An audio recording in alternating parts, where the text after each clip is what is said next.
This is a 2000 Toyota Sienna. I'm going to be replacing one of the dash lights on this vehicle. This would apply to any 98 to 2003 Toyota Siennas with this type of instrument panel and dashboard. The light I'm going to be replacing is actually the backlight for this key ring here. So you can see where to put your key in at night. It's not working. I'm going to replace it.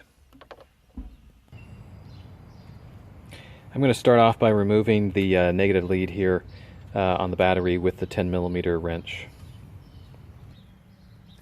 Okay, in order to get started, I need to remove the instrument bezel here, instrument cluster bezel.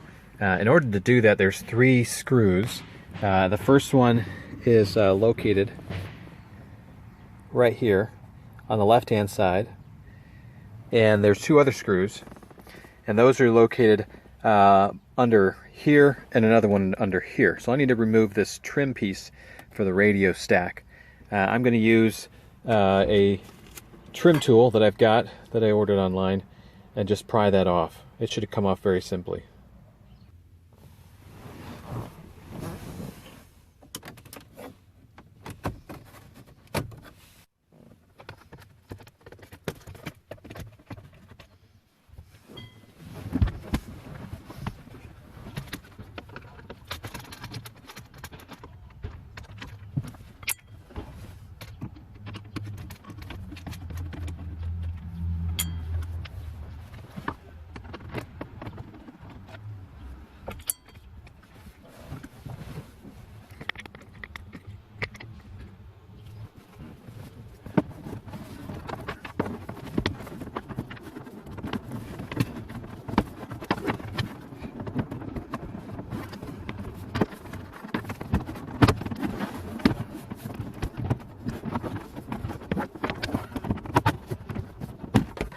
Okay, I've removed the instrument cluster bezel.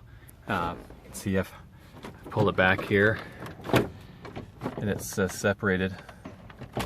So I just pulled it off. Part way, I haven't disconnected all the cables, the wire connections in the back. So I've pulled it back, and you can see there's the bulb there, on the upper right-hand side. I'm going to go ahead and pop that out and replace it.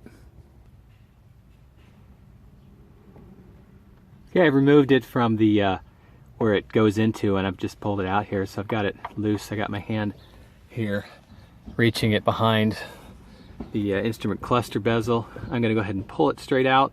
It's got a green plastic cover on it that reduces glare. I'm going to keep that and reinstall it with a new bulb. Okay, here's the bulb popped out. It's got the cover on it. This is the old one, and here's the new one. This is the new part number, if you need it, 90981-11041. Okay, I reinstalled it, and I reconnected the negative lead on the battery just to make sure it's working before I put it all back together. So it is working, and I'm going to disconnect the negative lead again and put it all back together. This is a trim piece that goes around the key area where you enter the ignition. And if you look at this trim piece that's got a piece of plastic here, that's what actually lights up from the bulb. And it has a couple of grooves in here that you got to make sure go in the right spot. So here's a groove right here, and that groove goes in right there to match that part. And there's a piece of the plastic right there, and that is the part that matches up with the bulb, so it can light up the whole key ignition ring area. So we'll pop that in. It goes in pretty easily, just pops straight in like that. Okay, I got the light working, everything's back together. So now the ignition is lit up, so when I open the door, it's easy to find the ignition in the dark, and that works great. You'll need to reset your clock, and your clock right here, and also your radio stations will need to be reset. And occasionally you may also have an issue where you have the power door light come on here for your power sliding door. To reset that, you can cycle this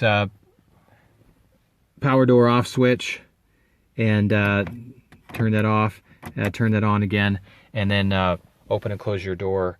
I've done it up to 4 or 5 times to get that light to go out, and it resets everything. Hope this worked out to help you change your instrument light.